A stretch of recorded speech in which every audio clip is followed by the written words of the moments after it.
Hey guys, I hope everyone has been enjoying their summer so far. It is nice to be back after a brief break, and my gosh, a lot has happened in the past month. Taylor Hall is a New Jersey Devil. Stamkos stays in Tampa. How about that Jimmy Vesey guy? Nobody ever talks about him. PK Subban is now in Nashville, and Shea Weber is now in Montreal.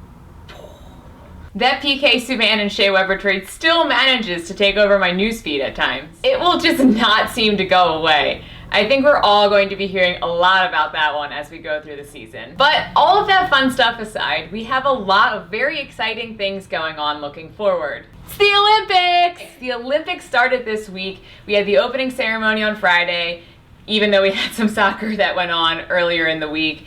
And I don't know about you guys, but I freaking love the Olympics. It is so nice to know what I'm gonna watch on TV for the next month. Can't forget about watching athletes compete at their highest level on the world's biggest stage. Shame NHL players won't be going to the Winter Olympics. But anyways, a few short weeks after the Summer Olympics in Rio, we have the World Cup of Hockey. Even though I may have some mixed feelings for the tournament, I am still pumped for these games. I've heard some people say that they are worried that it might feel more like an all-star game, but anytime you're playing for your country, there is more on the line, and we are in for some great hockey. Anytime we can get more hockey, we should be grateful. Because Lord knows we're probably going to lock out in a few years and won't have hockey for a while. And this week, ESPN announced its World Cup of Hockey broadcast schedule, and I think the date that we all have circled on our calendars is September 20th. And first up is Finland versus Sweden, and later in the day is Canada versus USA.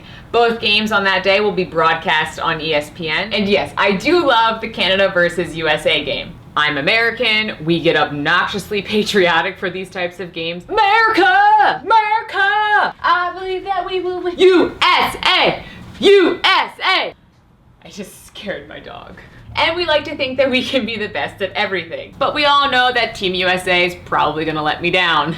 But I'm actually really looking forward to the Finland versus Sweden game. Now, Finland has long been the underdog, but they're doing some stuff right recently. They've been making a lot of noise in the international hockey world, and they had a historic night in the NHL draft. 3 of the top 5 picks were Finns. Good job, Finland. Keep it up. And we will be looking more into the World Cup of Hockey as it gets a little closer, but right now we have some other things that we need to talk about.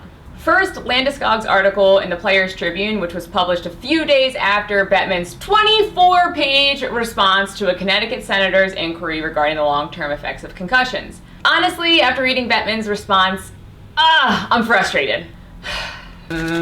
Yes, he is correct. Bettman is correct. Does that feel right? There is currently no hard scientific proof that there is a direct link between concussions and CTE. However, he's ignoring the greater trend of these issues. Something that he even touches on in his response is how much we have learned in the past few years about the actual dangers of concussions and head trauma, and how we didn't know this before.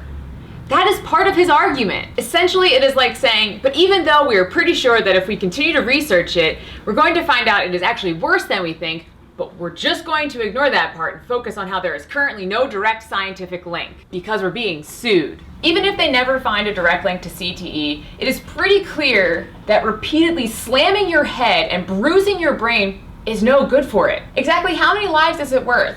How many retired players will suffer before the league decides to do something proactive, even without a direct scientific link? One thing Bettman discusses is about proper recovery time, which is something that Landeskog talks about in his article. He was speaking specifically about the culture of toughness in the NHL, and that letting yourself heal and letting your brain heal is not a sign of weakness. I'm happy to see that he was able to share his voice, and his piece on concussions is a good start for changing the conversation about all of this. But really, the NHL needs a lot of work on how it handles the conversations about social issues. And this isn't just about concussions. This is about things like substance and alcohol abuse and domestic violence and sexual assault. Whether we like it or not, sports are an institution. And how the league handles these issues is a direct representation of our cultural values at large. So it matters when they choose to not act proactively or stay silent on certain issues.